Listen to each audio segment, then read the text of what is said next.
Minister, riba, o tema também aqui que nós podemos a senhora Van Huffelen está mencionar que a última hora, último dia promete que deadline a entregar a reportagem aqui. Então, quando quizás compreender a frustração de parlamentário de toda a Câmara, mas eu tinha também o tono de senhora Van Huffelen, que também está perdendo paciência e também está mencionar agora que praticamente já nós não podemos ajudar mais a Aruba. Como ministro presidente, mira agora o que apresenta hoje é simplesmente a história aqui, o vice-secretário de Estado Van Huffelen vai negociar com ele personalmente na tua Câmara, mirando que não tem muito mais tempo para a deadline.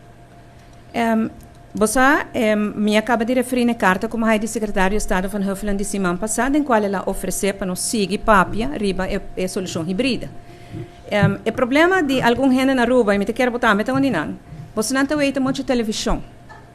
Você me sabe sinta que não no parlamento, então há que debate não de bom parlamento de Aruba. Mas essa maneira, está papiando, está pondo tanto atenção no desenvolvimento na Aruba, mas não está pondo no desenvolvimento na Holanda. Marco, a situação na Holanda é muito crítico. A situação na Aruba é muito melhor. O Parlamento de Aruba tem 2 reuniões de debate muito amplo. Tudo é que eu vou tratar. Tudo é pergunta que eu vou contestar. Dentro do Parlamento. Não vou transmitir live to gente por mira. Pero de repente, para na Holanda, tem alguma hora de transmissão para toda gente e sei abrir lo sagrado. Então, sei me lamentar. Me quer da conta para botar, nós temos que de nos gente, não. Nós temos nos parlamentos fazem tremendo trabalho, tanto oposição como coalição, de questionar tudo essa aqui.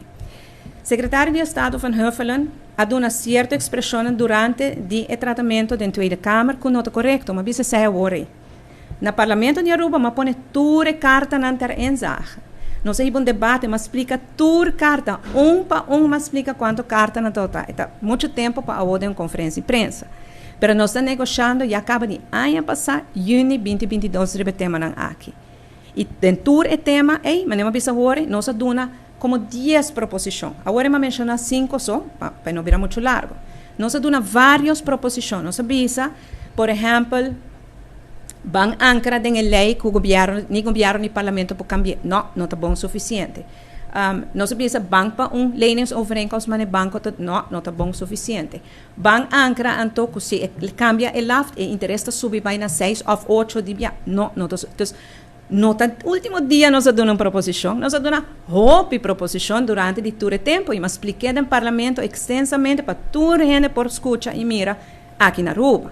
Lamentavelmente, tem gente que quer que quando está vista na holandês, em vez de querer, o que não mira e lesa aqui no papiamento. Então, não está assim que no último momento vai uma proposição, último momento vai a última proposição e não quero que tenha último ainda. Me quero que na caminhada vai ter mais proposição. Se me vai dar contura negociação na vai. Nós há tempo de fim de ano. Nós estamos papiando agora aqui na versão híbrida. E sei abai dia 28 de agosto. E eu não para vai prometer. Basta 22 de agosto, mas consultar com o parlamento. O parlamento estava em recesso. Ora que Holanda avisa nós que está ok para nós vai papia de outro Rijkswet. Que nós não podemos papia de essa aqui. Se não está com Holanda, na julho avisa nós. Van trabalhar com outro Rijkswet. Nós vamos trabalhar bem, mas vai parlamento 22 de agosto, que está no webs, suja luna, é proposição, suja março, é proposição vai Holanda. A verdade, ele chegou cerca de fecha de 1 de setembro, pero esse não é único, tem várias outras proposições. E vou pôr qualquer parlamentário foral de oposição, se não vai ler essa tour e carta, não está ter ensage, e não pode confirmar isso aqui.